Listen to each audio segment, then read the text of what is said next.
All right. Well, hi everyone. My name is Clay Carrington. I'm the Executive Director for the Canadian Blockchain Consortium. And today's topic is custody solutions for better crypto security. So with hundreds of millions that have been stolen through exchange or wallet hacking every year, one of the most critical challenges to cryptocurrency security is actually storage. So with these new technologies and services that are rapidly improving how crypto is being stored, benefiting the safety of investments and opening new opportunities for risk-averse institutional investments.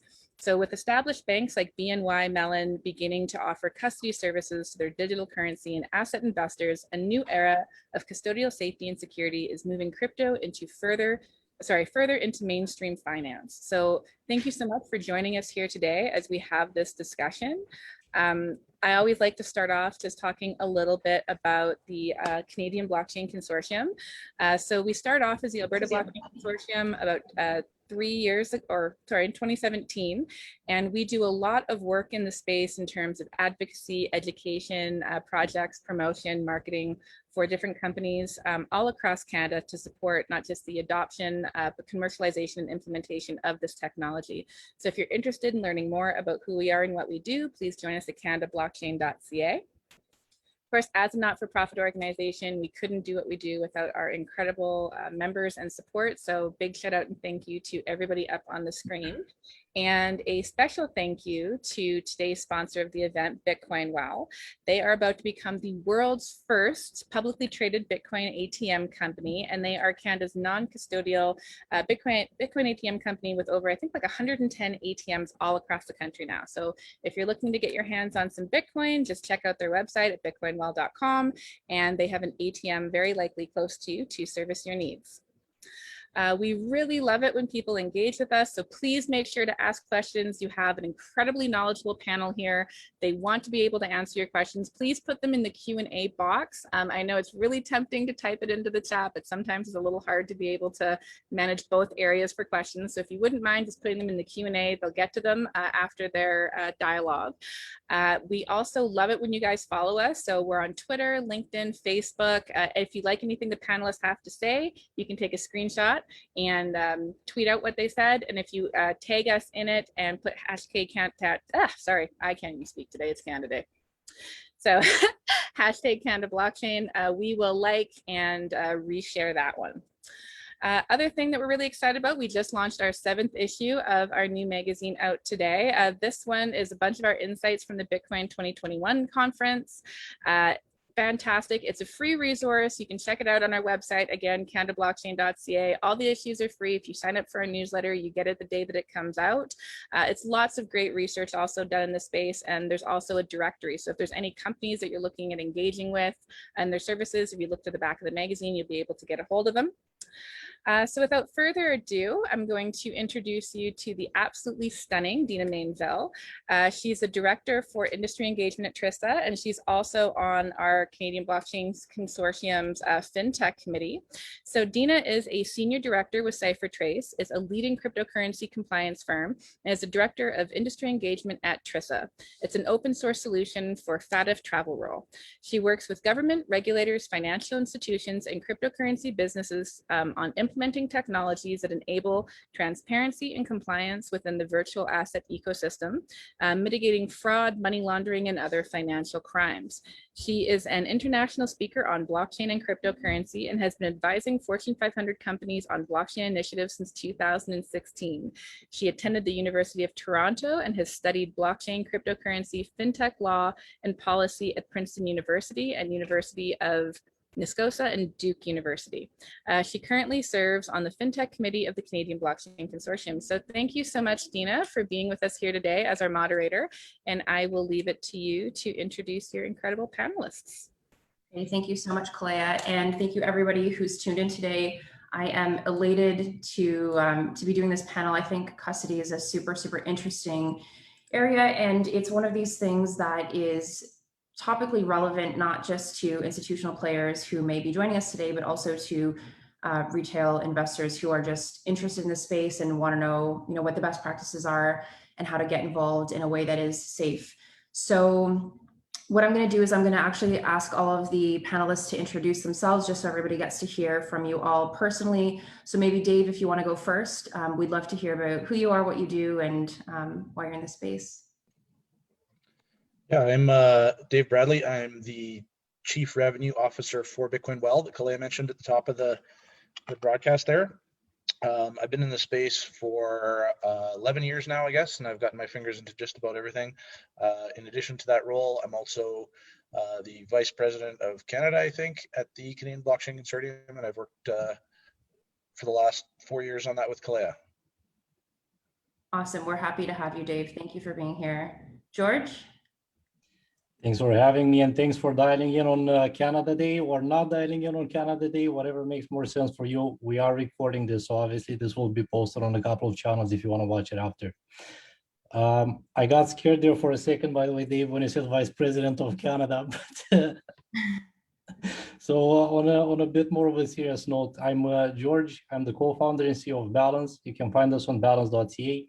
We operate a crypto custodian out of Toronto, and we currently have support for 21 digital assets. We exclusively focus on the ones that fall in the digital commodity side of the fence. We serve your trading and exchange platforms, lenders, ATM networks. We're running a closed pilot with a bank that's actually going live today, which I can't say much more than this until some of the announcements will go out. So generally speaking, we've been in business since 2017. As far as custody in Canada goes, we're no Coinbase, we're no Gemini, nor do we necessarily aim to become one of those. But I'd be surprised if there's any particular platform that has more assets in custody than us. So we've been around the block a bit. We know a few things about security, and obviously we're happy to be here and share some of those insights with all of you. Thank you, George, for being here, and anticipatory congratulations to your news that I'm sure we're going to hear more about later today. And Sal, last but not least. Appreciate it, Dina. Thanks for having me. And again, echo George's comments. Thanks to the folks joining today, and appreciate the time. My name is Sal Trinello. I'm currently a partner at Warburg Sarris Investments, which is a Web3 venture capital fund. My experience in custody is fairly deep and broad as well. Prior to my time with Warburg Sarris, I was at KPMG, co-leading their business in the US, and also supporting global deployment of solutions around crypto products and services. A lot of work in the custody space with different custody technology vendors and custodians in the US and global market. Have collaborated with George and other folks from Canada as well. So excited to be here with everyone today and look forward to the conversation. Cool. Okay, thanks everybody. So I think how we want to maybe start this, and just for everyone listening, we're going to frame this in a couple of different areas. So we're going to look at the challenge of custody through the lens of a cryptocurrency business like an exchange. We're going to examine this through the lens of a financial institution or a bank. And we're also going to look at this problem from the lens of someone like me and you, or folks that you might know who are just looking to get into crypto and need to better understand how to manage and safekeep assets. So we're going to look at three distinct areas. And then we're going to kind of circle back and talk about some of the regulatory challenges and what's happening at the legal sort of space. Now, I want to kind of kick this off by asking the panelists a very open-ended question. So, first of all, when we're talking about custody, I've had this question actually when we were doing a little bit of the marketing for this. For people who are new to this space, what does it mean? Because I think we take for granted that not everybody works in crypto all the time. And so what do we mean when we say custody? Why is it important? And what, in your opinion, is helping to drive this conversation forward? Why are we talking about best practices and policies for custodying digital assets?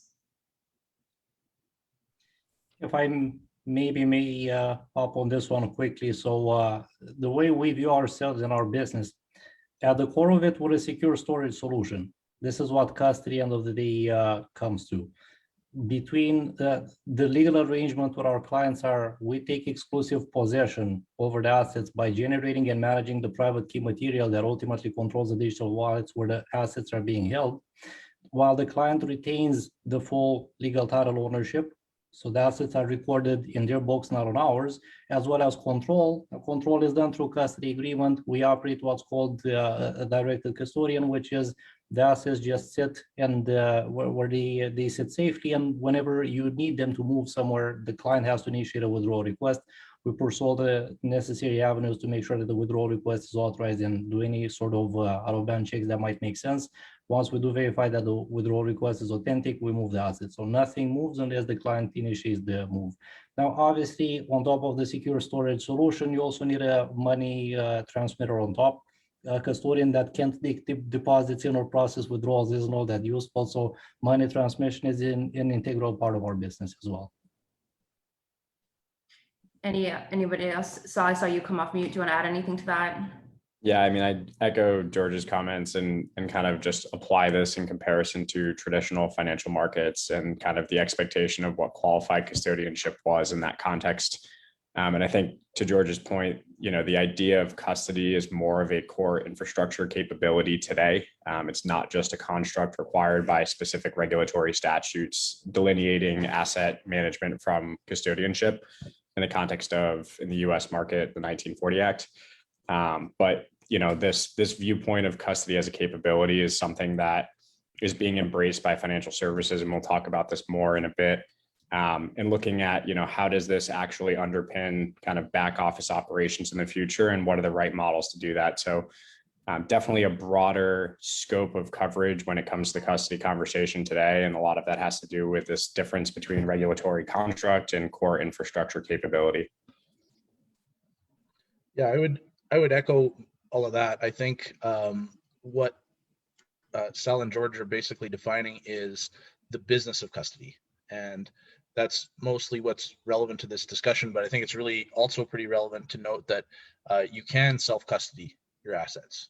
And when it comes right down to it, all it really is who controls those private keys and how. And so we'll get into that, I'm sure, later, but that's the crux of it. Yeah, and you know, a trend that I like to revisit, something that I've seen just in my few years in this industry, you know, when the Bitcoin white paper was published, we had talked about this distributed system, right, where people could do business one-on-one and you didn't need this intermediary. And, you know, we were going to take down all the banks and all of these amazing things were going to happen. But what we ended up creating wasn't really a distributed system. What we're talking about right now is more of a decentralized system. So we've taken banks and we've just replaced them with different kinds of banks, which are exchanges and different, you know, third-party providers. And I think some of what's driving the change here is that, and again, we're gonna circle back to the regulatory considerations in the end, but I think some of what's driving this is the reason that we kind of came to this sort of model is because this technology is not yet super approachable for people that are maybe not technologically inclined. So the idea of having one place where your password, let's say, lives, and if anything happens to that, then all of your assets are gone, that is terrifying for some people. So I think what maybe precipitated a lot of this is the outsourcing the responsibility, just feeling like this is very overwhelming. I can't even keep track of a password. So I want to give someone else the responsibility to do that. Would any of the panelists maybe disagree with that or have anything to add? Personally, this is what I see as kind of precipitated some of this new sort of model that we're building. Well, I'll make a quick note of the previous remark. So not to riff too much on what was Satoshi's vision or wasn't Satoshi's vision, but the name of the white paper is Bitcoin, a peer-to-peer electronic cash system. Now, it's a cash system. That doesn't necessarily mean that you should store your whole net worth and all of your investments in cash. So the important part over here is that there's choice where you can self-custody if you want to self-custody for as much as you're comfortable with. And then when it comes down to larger amounts, and especially when it comes down to institutional players out there, you most definitely need a bit more sturdy infrastructure than what's commercially available out for consumers. Yeah, I mean, the idea of a bear, like there's all this ethos and kind of like spirit of decentralization and what was the vision and, you know, what does that actually constitute? And I think there's a level of pragmatic reality that was alluded to of like, in the context of bearer assets, where you're taking the risk, being your own bank, managing your own keys, you're the backstop. And so the control environment that you build around the way you manage your private keys, whether it's through, you know, fit for purpose retail devices, if it's on paper, if it's on crypto steel, whatever, however you approach that, you're taking on that risk. And generally speaking, to George's point, most people are not willing to take on the risk of being a bearer, having a bearer asset compose 95% of their wealth and retirement savings. So, you know, there is this new frontier of possibility as a result of these peer-to-peer systems. And there is there definitely are circumstances, especially in certain parts of the world and emerging economies, where this is profound and has massive implications on, families and futures of families. But there's a balance to be had. And I think we're starting to see that balance be more appreciated by the retail market. Yeah, I think that's true. I think that, as to Dina's point, a lot of what we've done now is sort of replace banks and our traditional custodians with just different versions of the same thing. But I think very relevantly, the fact that all of these custody solutions, companies, exchanges are all optional now. You can be your own bank. It's the ultimate bearer asset. And the fact that all of those things are optional completely changes the dynamic between the customer and the custodian. And I think that leads to a healthier relationship, in the sense that if you want to exist without a bank account, it is not very much fun. If you want to exist, without a Bitcoin custodian, it can absolutely be done. And I think that's an important, relevant difference. Not to go too far ahead in the future, because we're not necessarily just there yet, but the prospect of having any sort of security or private equity issued on the blockchain, where the retail investor gets to take ownership of it and treat it as a bearer asset, which in effect would be the retail consumer being able to say, in the United States, have direct access to the DTCC and say, look, I want my share certificates over here, does completely change that dynamic. And that dynamic does need to be fixed, because there's all sorts of, because retail investors don't have that kind of access to that plumbing and that infrastructure today. And that level of control results in a lock-in that results in all sorts of interesting business models that the clearing brokers usually tend to do, which is want to take your assets and lend them out for anyone that wants to do shorts on the side and derive all sorts of revenue that you as the owner won't necessarily know about or see any cent of. So that's what some of this could fix. Very excited about that prospect. Yeah, absolutely. And Dave, I love that you brought up the notion of choice, because a lot of what we're trying to build in this industry, just broadly speaking, is choice for people to move forward and kind of handle their assets in a way that they feel is appropriate, not to just use the only option that's available. So what I want to do now is I want to pivot to that first lens that I want to sort of examine this problem through, which is the exchange lens. So we know that there are massive volumes of assets being traded on a daily basis on cryptocurrency exchanges.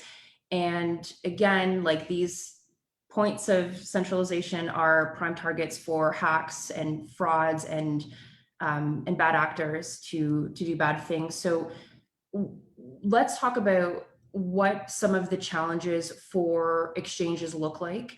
And so especially I want the audience to kind of look at this again through the three different lenses that we have. So we're talking specifically for exchanges. I want to maybe just peel back the onion a little bit without getting super technical, but to give the audience a flavor of what some of the, at least from a high level, what some of the technical challenges look like from an exchange standpoint when they're thinking about how to approach this problem. Maybe I'll take the first stab at that one. And I think this comes back to a point that I think Dave made as we were chatting in advance of this call today, really around kind of like the core function of custody and this technical nature of that function. Exchanges inherently their primary business is effectively allowing the exchange of assets, and custody is the second consideration in that context, which, as we've described already, has this massive level and onion layered complexity that is atypical relative to key management practices in the era of Web 2, where we were looking at data. And so you've got information technology standards, control standards around how you manage keys as it relates to data encryption, as it relates to that kind of Web 2 paradigm. But standards organizations, audit firms haven't caught up to evolve those standards and design best practices and leading standards that effectively are commensurate to the risk profile of managing keys related to value and assets on public networks. And so that's a big challenge for exchanges to face, especially when they're looking at how do they optimize the volume and throughput and the assets they support.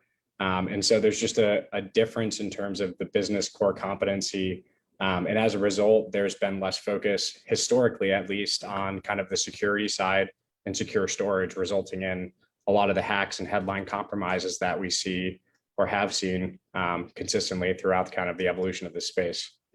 And Canada's no stranger to this, right? Unfortunately not. You guys made the headlines for this in a big way. Not more than South Africa now with those two brothers, but that's a different conversation. Touche. Look, I'll hop in and I'll try to keep this brief. Over at Balance, when we started this business in 2017, it wasn't like we woke up one morning and it's just the vision dawned on us, we're going to build a custodian in Canada. We wanted to do something in the space and we started hitting all sorts of pain points and friction. And ultimately, we arrived at a model of this is the key piece of infrastructure that's missing here that needs to be built. Now, when we started looking at the custodial space, the way we kind of categorize it for ourselves is we look at custodians as having arrived to the market in three waves. So the first wave of custodians were the Zappos and the Prime Trusts and effectively the old companies, some of them crypto native, the vast majority of them crypto native, that wanted to offer something to the public, which is, look, I want to give you access to this particular asset class. It's interesting, but especially in that time of day, they had to deal with all sorts of unsophisticated investors for which installing some software to generate a wallet, deal with a private key was a bit too much. So they had to take over the custodial responsibility within the business itself, whether trading or exchange or lending or whatever that might have been. And because of the challenges and the difficulty and lack of tooling at the time, they ended up creating these honeypots, very large wallets. Bitfinex, even to this day, has one particular wallet that has a few hundreds of millions of dollars worth of assets in, if not more. And it's been the same wallet since they kind of started. So this was wave one. Wave two is all of a sudden around 2016, 2017, you have all of the traditional finance guys that are starting to take a bit of attention to the space. I'm not talking necessarily about the Wall Street investment dealers, but more so about the trading groups for which, prop trading shops and liquidity providers and market makers, all of a sudden they started becoming interesting because of the volatility that was in the space at the time. Now, they started coming into the space, and I'm looking at companies such as CX, for example. There's a few more I can give as examples. They came into the space with the idea of, look, we know how this works in traditional finance. Let's implement it on top of the blockchain execution paradigm, if this makes sense. We saw that, and particularly us at Balance, we weren't interested in necessarily building the same thing with a different hat. So I'm like, if we end up at the same omnibus account structure everywhere and nothing necessarily changed, and we're not leveraging this technology more than we're leveraging a database, then we haven't really fixed anything.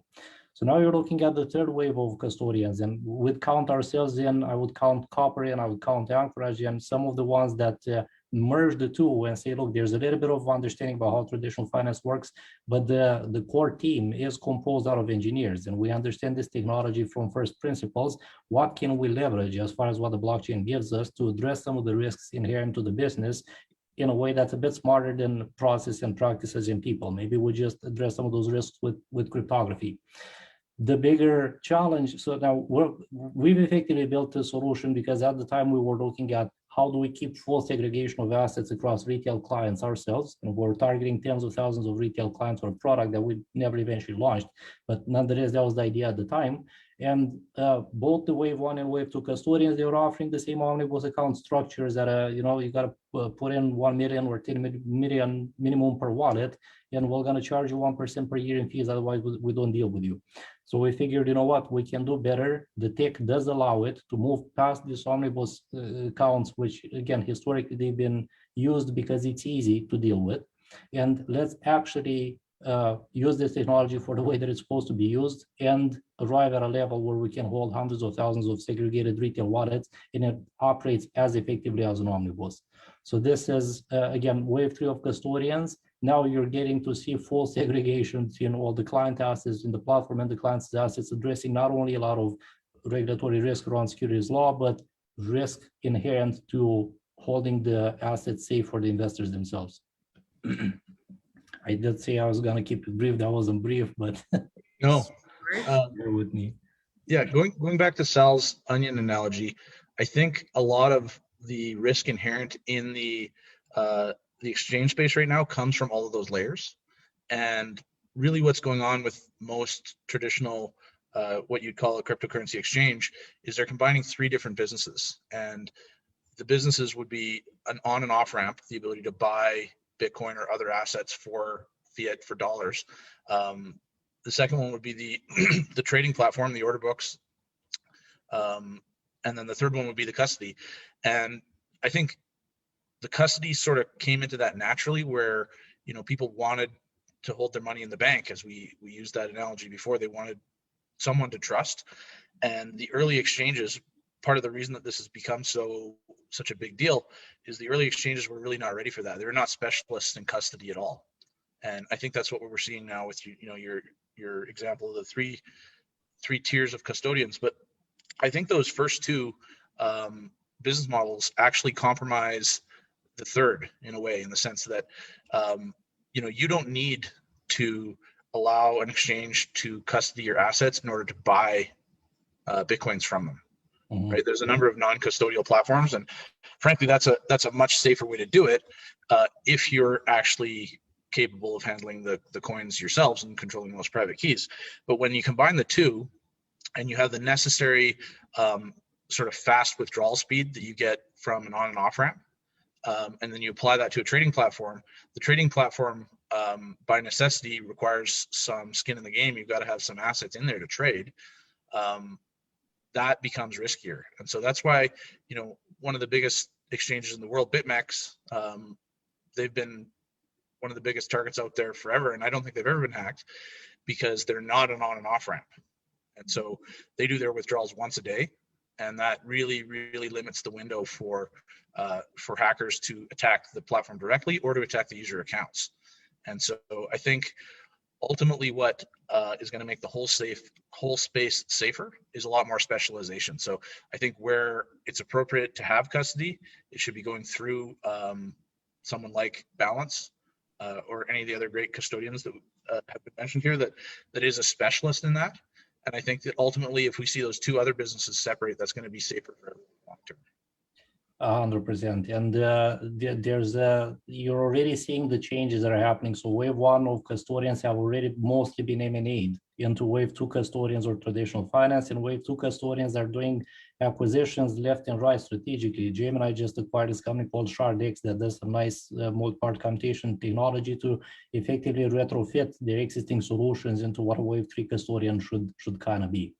And yes, there will be these behemoths that get to do the fully integrated stack. Maybe BitMEX will be one of them. Like, they recently got a new head of custody, Mark Robinson from SBI Holdings, if I'm not mistaken. You know, but for the rest of them, the push should be towards to the specialized core function, which is the trading and exchange piece, move the custody to a third party, or maybe even, you know, hopefully the tooling would have evolved enough for some of the retail investors to allow to have proper self-custody that isn't too cumbersome to deal with. Those are all awesome points. Like, the one thing I'd come back to, Dave, is the point that you made, and it's like so underappreciated, in that the collapse of those 3 business components, and specifically the top layer that's often overlooked. People look at exchange and custody and talk about that, but the ability on the off-ramp side from a cyber perspective, I mean, BitMEX is a honeypot, but complementary inherently in their business model design. They've mitigated and separated core functions that would contribute to them being a target off-ramp after a compromise. And so, yeah, I just thought particularly that was quite an acute point that maybe is overlooked. So wanted to maybe reinforce that and highlight a great perspective and so important to cyber in this space. Yeah, those are great comments, guys. And I love how we're looking at some different angles of the problem. And I actually want to maybe just reshuffle the way that we're even looking at this discussion. I think rather than looking at the banking lens next, I want to actually ask, from an investor standpoint, from a retail investor standpoint, how do I know where I should be putting my assets? Like, what questions do I need to ask myself? I mean, I know in our prep call, we kind of joked that, I think people understand, well, those folks that do understand that there are different types of storage options, maybe see it as a binary. It's hot or cold. It lives on the internet or it doesn't. There's nothing in between. And maybe can we just now pivot to, with these considerations and understanding that, people like me, for example, or people like you, or people that might be listening, we need to put our assets somewhere. How do you decide where they go? George had made a comment about, maybe when we're talking about life savings versus what you need for the day, you're going to treat those differently. So can we maybe just look at this from a use case standpoint and then bring this back to, folks, not institutions, but more retail investors that would be looking at this? I'll throw something into the mix to start, and might be slightly controversial, but the biggest pet peeve that I have with most trading and exchange platforms around, not just Canada, and I guess it's kind of shared with the regulators. If I were a retail investor, the first thing that I would look at before even security is, are these my assets that I have on the exchange? Do I get to keep the title on the assets? In the vast majority of the cases, you send fiat where you buy some crypto assets and Bitcoin on some exchange, and as long as it sits there, the exchange is the one that gets to have the legal title on the asset. And if you get a bit of an IOU, and that IOU turned out to be a security, whereas the security regulators over here deemed it to be a crypto contract, which in most cases requires registration of the said exchange. So I don't believe there's any venue necessarily in Canada today where you can buy Bitcoin and actually get the title on the Bitcoin. What we encourage some of the counterparties and high net worth individuals who deal with is go buy it on whatever exchange or platform it makes sense, but then take it out of their custody and move it in our custody, because over here you actually get the title on the asset. You don't get an IOU from the exchange. Now, when it comes down to how do I distinguish between all of these exchanges, which ones have the stronger security, if it makes sense, obviously you should dive a bit into the team who's running those kind of operations, like who's built the custodial function. Do they have insurance coverage of any sorts? Do they self-custody, or do they actually use a third-party custodian? And again, using a third-party custodian is the start, but it's not the end necessarily, because in most cases the assets aren't legally yours. Yeah, there's I'll stop it at here. There's quite a bit of confusion that gets created when the exchange takes the title over the assets, because the moment they have the title over the assets, they get to manage how much of it sits in cold, how much of it sits in warm, and which intermediate types of storages in between with whatever security profiles, fully transparent to the end investor, because they don't need to make those kind of disclosures to them. So again, if possible, depending on where you're at, try to find a place where you get to keep the title on the asset. If not, self-custody, I would argue, where you have the asset rather than custody with some exchange that does it for you, but where I get an IOU on the asset is beneficial in my opinion. So try to take it out off of the exchange as soon as you've actually done the trading. And just make sure that if the exchange does provide custodial functions, they ideally work with a third party that does this as a dedicated business, because just being in the business, custody is a very high risk, low margin type of business that only makes sense at scale. So unless you run it as a dedicated function, you sell across companies, running it internally within a trading or exchange platform, it just becomes a cost center, and people usually tend to overlook the work that needs to be done when you're dealing with cost centers within an organization. Yeah, I would say I wouldn't ever recommend using an exchange for custody, regardless of how they custody their coins. The only reason that you'd want coins in an exchange is if you're going to be trading, in my opinion. Certainly self-custody, if you can do it, if you have the technical expertise or the time to learn, like it's not super difficult to learn the basics. And a lot of it comes down to some discipline and physical control of some physical items. So that's pretty manageable for a lot of people. One thing that I would add is if you're going to look at a dedicated custodian, something like Balance, jurisdiction is really important. So if your coins are going to be sitting in a company that is based in the state of New York, your assets are now subject to the laws of the state of New York. And that may not run parallel to your own interests. And so there could be some scenarios, and I expect we're going to see some scenarios at some point in the future wherein assets from Canadians end up being seized or frozen in custodians based in the US due to the actions of Americans or others that have absolutely nothing to do with Canada or with any of our laws here. And so I would definitely recommend, if you are going to use a custodian, use one in Canada. If you're Canadian, yeah, Dave, that's such Yeah. it's such an important aspect, and we overlook it. I mean, I remember a couple years ago, Cipher Trace worked on a forensic case with it was a big case in Canada that started in 2015, and the law enforcement agency that had seized assets with this particular case had stored the assets in a Coinbase account. And later, when we were brought in to kind of do some work with this agency, this was one of the things that I pointed out. You need to maintain jurisdictional oversight over your assets, and when you're storing them in a jurisdiction that you don't have any protections in, I mean, it's something we don't think about, right? So I'm super glad you brought it up, because it's not only applicable to to law enforcement agencies, to institutions, but it's also to people that are on the call that want to buy Bitcoin, want to buy digital assets. What are the ramifications if something goes sideways for any reason and your assets are sitting in some jurisdiction where the Canadian regulators or the Canadian police or whoever can't help you. So this is something that you absolutely need to be thinking about. Anyone else want to add anything on the retail side of things? I'll just make a minor comment on the security, because Dave mentioned this, and it is look at the core of it. When it comes down to keeping anything safe and ensuring exclusive possession, it does come down to, do you have physical controls to make sure that you can keep something safe, and like a malicious party wouldn't necessarily get it.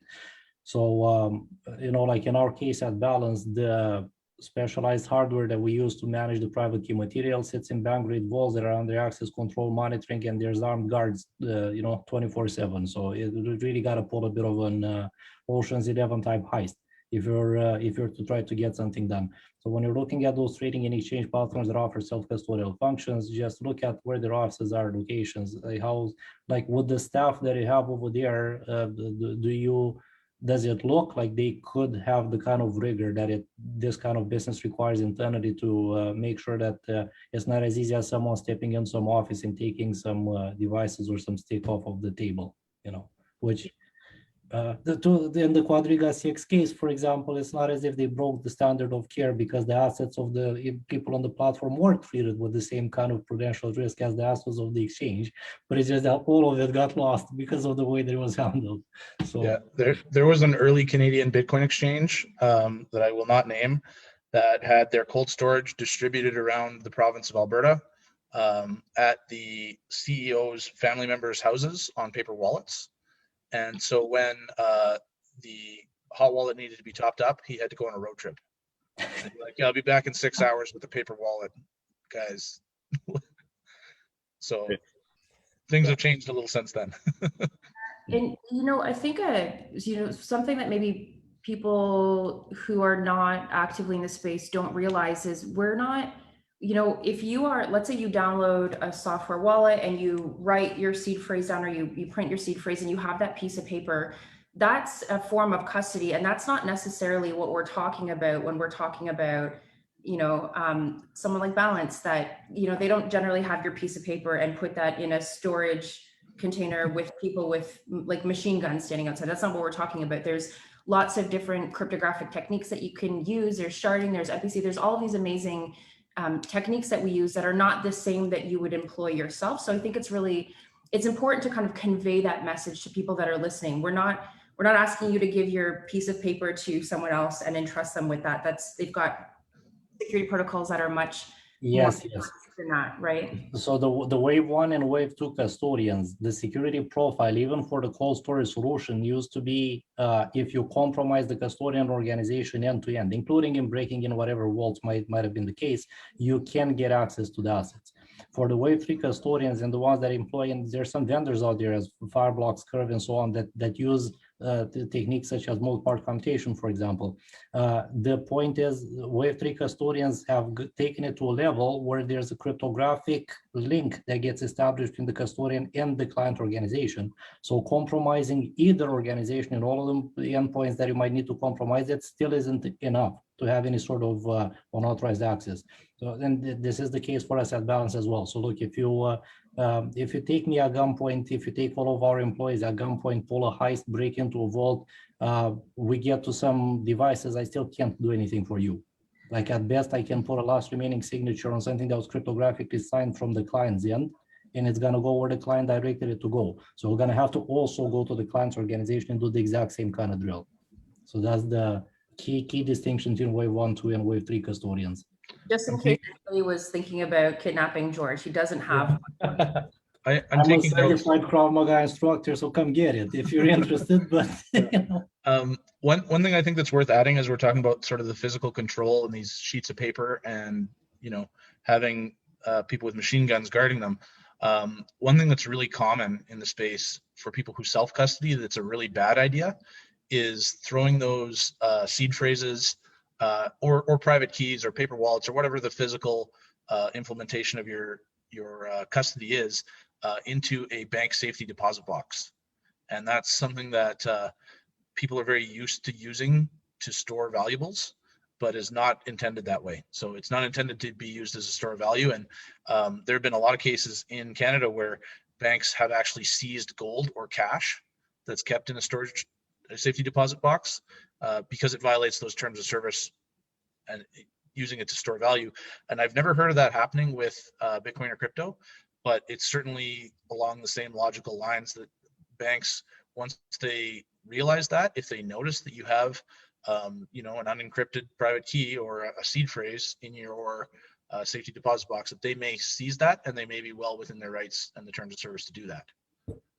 Yeah, I mean, it's a great point. It's almost like one of those like double-edged sword in that context, because if you look at, and from a personal perspective, if you look at the security model that you can attain by using some type of trusted vault that actually has a physical presence with a 2-key requirement for physical entry to a location, the impact of a high net wealth individual holding crypto at scale is minimized significantly by the fact that there has to be segregation of your physical person to enter this vault space.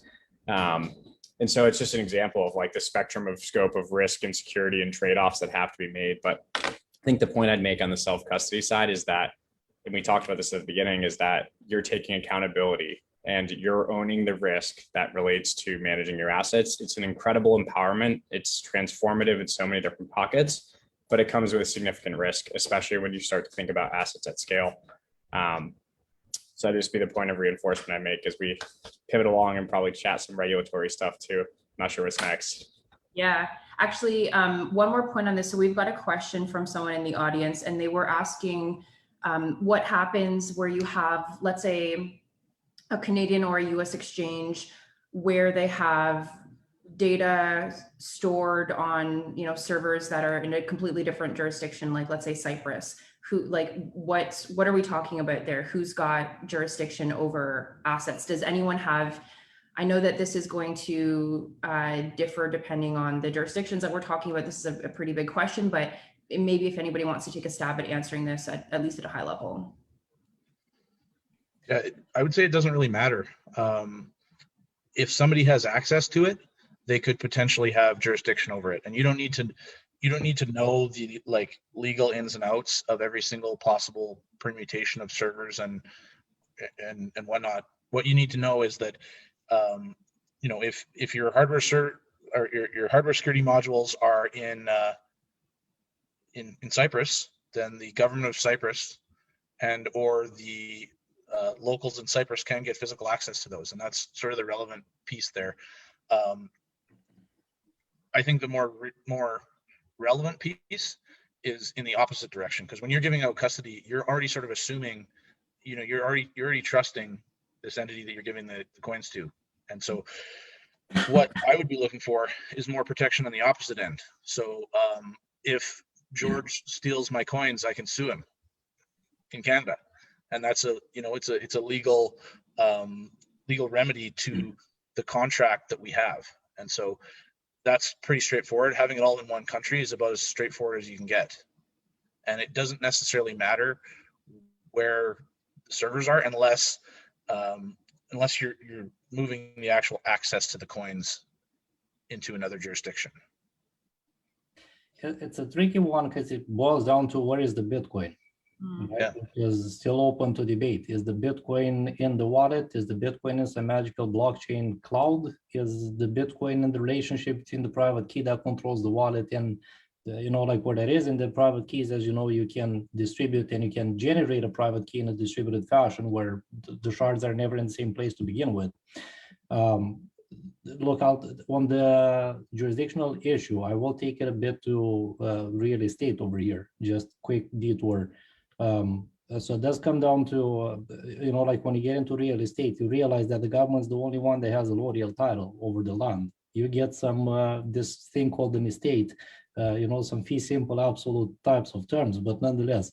So the point is, the moment you've gotten out of the border of Canada, there's some other government that can show up at any point, regardless of what your estate rights might or might not be, or the company that you're using to, like host your servers or custody, hardware, security modules, or whatever that might be.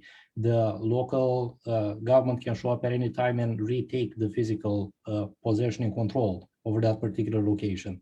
So again, it boils down to where is the Bitcoin, how is the private key material managed, and whether does an external location that's outside of Canada being, you effectively having access cut out from that, does it cut your access to the Bitcoin and your ability to sign and broadcast, right? If it does, then you can consider the Bitcoin to be in that jurisdiction, and then you're subject to the laws of that particular region.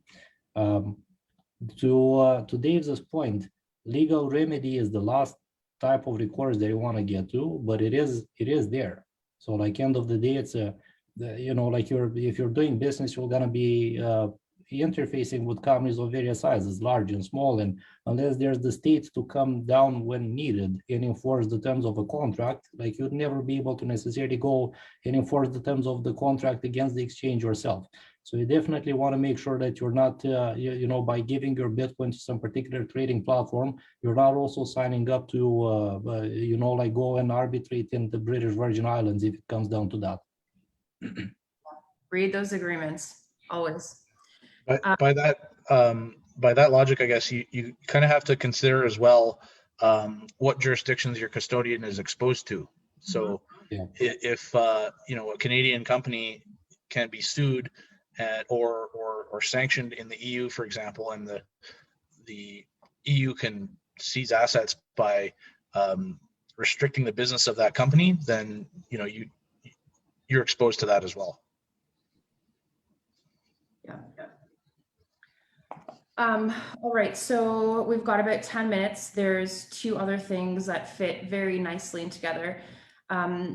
Now I want to talk about the problem of custody, or the challenge of custody, from an FI perspective, so banks and financial institutions. Now, in the work that I do, so I've seen a couple of different trends. One is there's two different kinds of banks today that exist. There are the banks that are going away, and the banks that are about to go away. Sorry.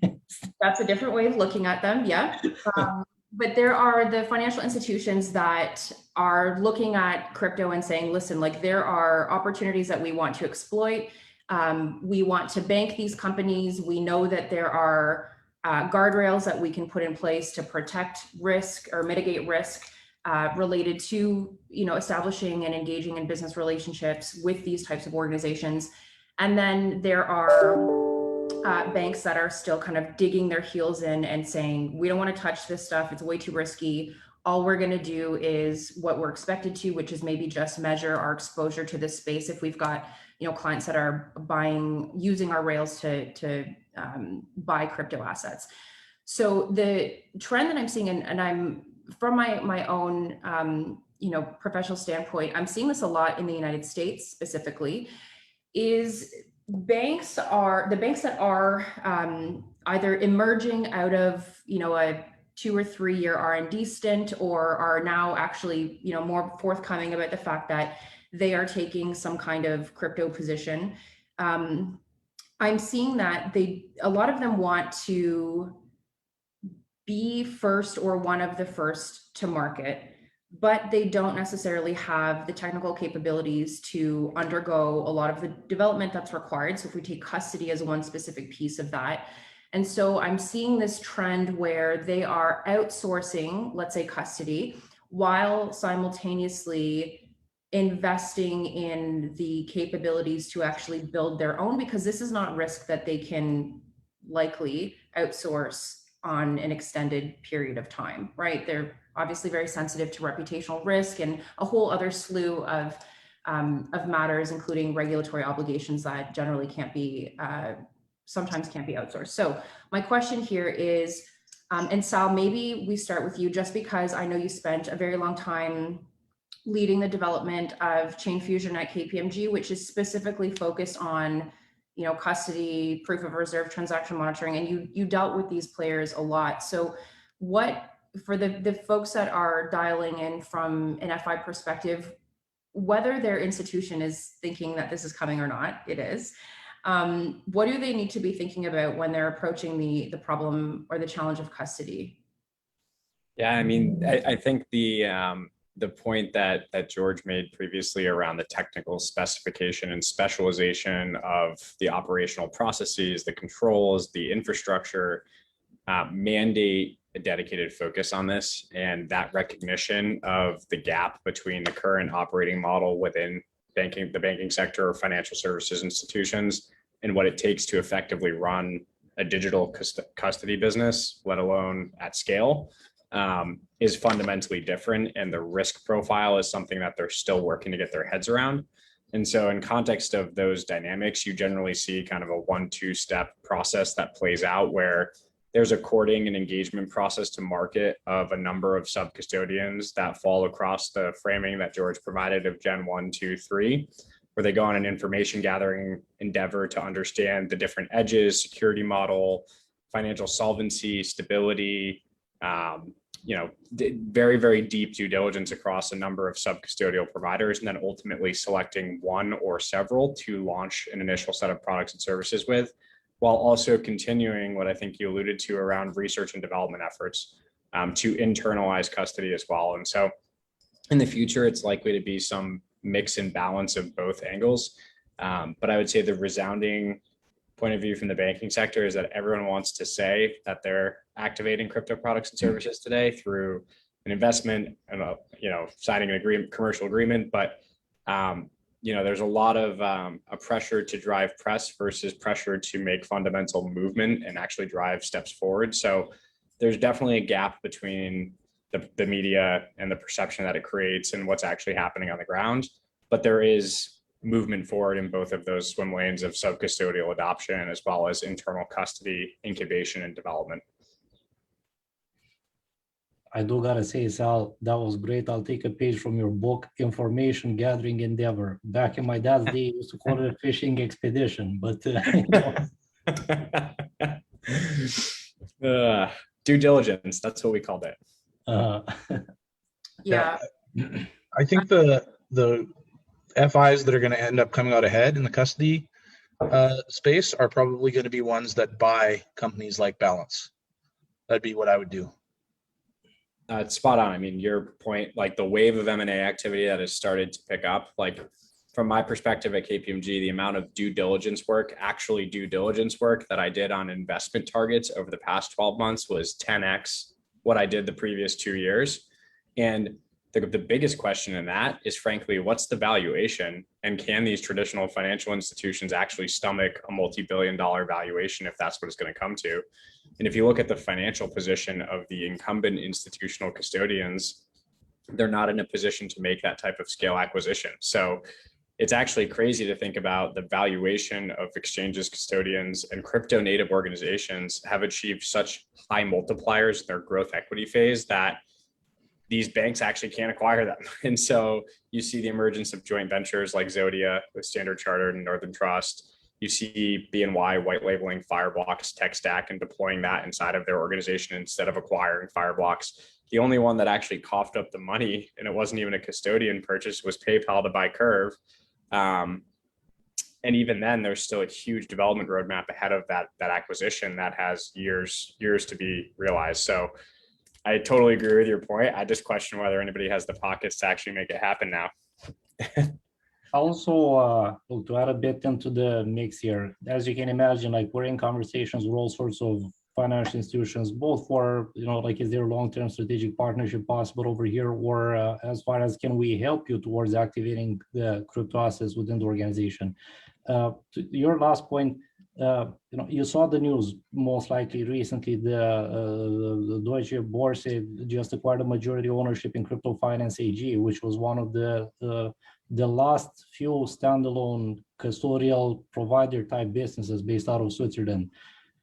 At this point, the number of viable M&A targets out there that are left, at least in the Western world, is less than a handful. I believe that, and that one was the Crypto Finance AG deal, was a moderate 3-figure deal. That's kind of how they put it in the press release. I'm not a fan of inflated valuations in anything of the sorts, but I do believe it's a good thing if some of these M&As don't necessarily get to happen. From a philosophical, perspective, if we arrive at everyone that did anything interesting in crypto got acquired into a big brand name, and it was the exact same institutions at the top that are servicing you, the same set of services with a different umbrella or branding, I wouldn't necessarily see that as a success of the space. I do believe there's space for new companies and new players to come in. We're over here at Balance committed to build for the long run. So what else is there to do? Like if we're here to build a new type of institution that maybe takes 15, 20 years before it properly gets put on its 2 feet, we'd be committed to that. If you do hear a big press release in the next 6 to 12 months, and I'm going to have to bite my tongue and swallow back everything that I've just said right now, know that they paid very, very well. So. I mean, I respect that a lot, George. I mean, in the ethos of the space, I respect that on both sides, by the way. I will make you bite your tongue if I see that press release. I'll shoot you a text and give you a hard time. But I'm trying to stay independent here. I mean, the reality is, like, if you look at the spirit behind so much of what's driven the space forward over the past 5 years, the kind of M&A activity that arrives at the former state is the wrong path forward. So some healthy blend of forward-looking organizations that are ready to evolve and transform and adapt to crypto and digital assets, acquiring organizations that maybe are lagging behind the edge of innovation of new institutions that are rising. Hopefully there's a healthy balance in the middle that again, just doesn't end up recreating the systems that we're attempting to transform. Yeah. All right, so we are almost at time here. I know we started a few minutes late. I do want to be respectful of everybody's schedule. I think that the last component we wanted to talk about was the regulatory considerations. So there's an evolving regulatory landscape across multiple facets of digital assets. And I think that we touched on a lot of them. One trend that I'm starting to see, starting is not the right word, one trend that I'm seeing is the application of existing bank regulations. We're just transposing them right onto cryptocurrency businesses. Does anybody want to offer any closing comments on some of the larger compliance considerations for custodians? George, I'm sure you've got a whole laundry list of things that you could probably talk about, but maybe just a couple, if we've got any regulators that are hanging out on the line, just some of that complexity that we can kind of talk to before we close off here. Sal, do you want to? Yeah, I was gonna say, this is a huge one to do quickly, and maybe I would have, if you'd asked this question maybe 6 months ago, and this is my view, some extent formed by experience in the US market, 6 months ago, or maybe 5 months ago, I was super excited and I was kind of, applauding regulators for making steps forward and providing more clarity, which we've been calling for 5 years now. And I would argue that if anything in the past 3 to 4 months, that clarity has been muddied again by revisitation of new revisitation of perspectives that were pushed from the OCC, which is our banking regulator. But a similar dynamic playing out with FATF, trying to move super quickly as it relates to applying existing paradigms to DeFi, and then subsequently causing a lot of pushback from the community to take a step back and understand the implications on innovation in terms of how that plays down and trickles and impacts. So it's an evolving landscape. I am less excited about the regulatory headwinds that we may see than I have been for a long time. But, I think it's a battle that we'll continue to fight from every angle, public and private sector, trade associations like this.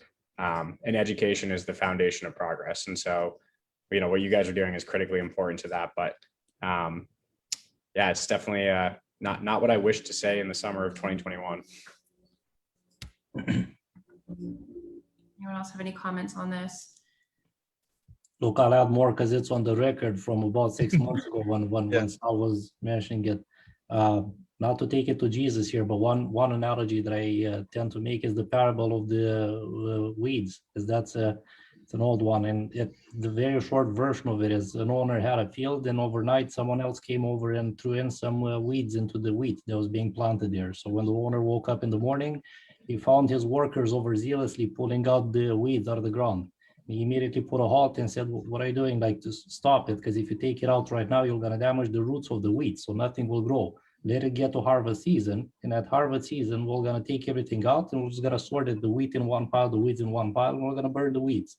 So to take it back practical over here, last 6 to 12 months, there was a lot of regulatory decisions that seem to be pointed towards the positive direction for the space. Look, the regulators are legitimizing stable coins, and they're legitimizing custody for stable coin issuers at the bank, and they're legitimizing crypto bank charters and this and that.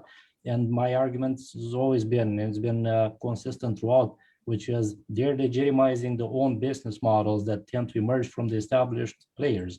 And at the end of the day, like when it will all be said and done, someone will come out and say, look, the only one that gets to do a stable coin is the central bank, and you over here, you know, you're not self-sovereign, so you don't get to do it, because what's next? Do you want to do your own identity system? Like, what are we doing over here?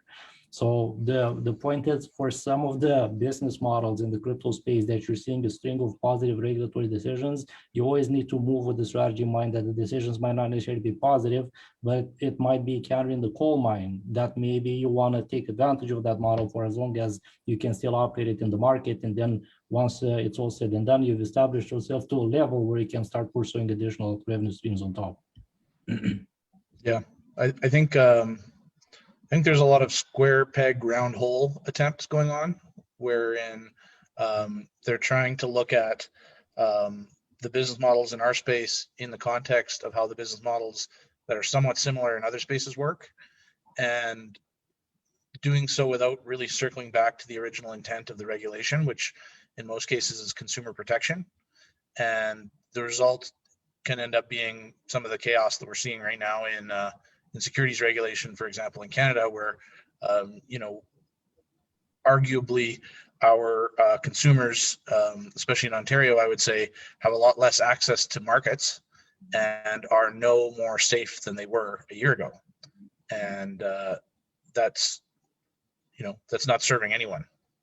Yeah.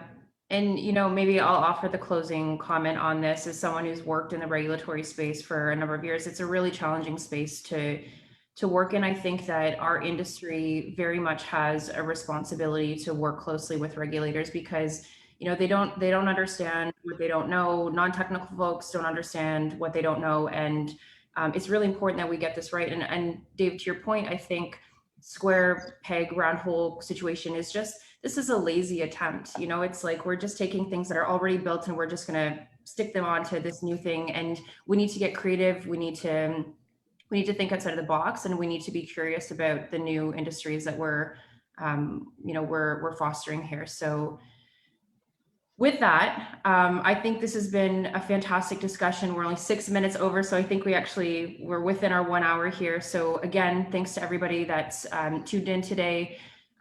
Sal, Dave, George, you guys are awesome. I really enjoy working with you. So thanks for the time. And to anyone else that's listening, if you need anything as you're working through your digital asset journey, if there are things that the panelists can do or that I can do to be in service to that journey, please just feel free to get in touch with us over LinkedIn, and we can help you. So thanks everybody, and have a good rest of your Thursday. Thank you. Happy Canada Day. Happy Canada Day. Thanks, everyone. Thanks.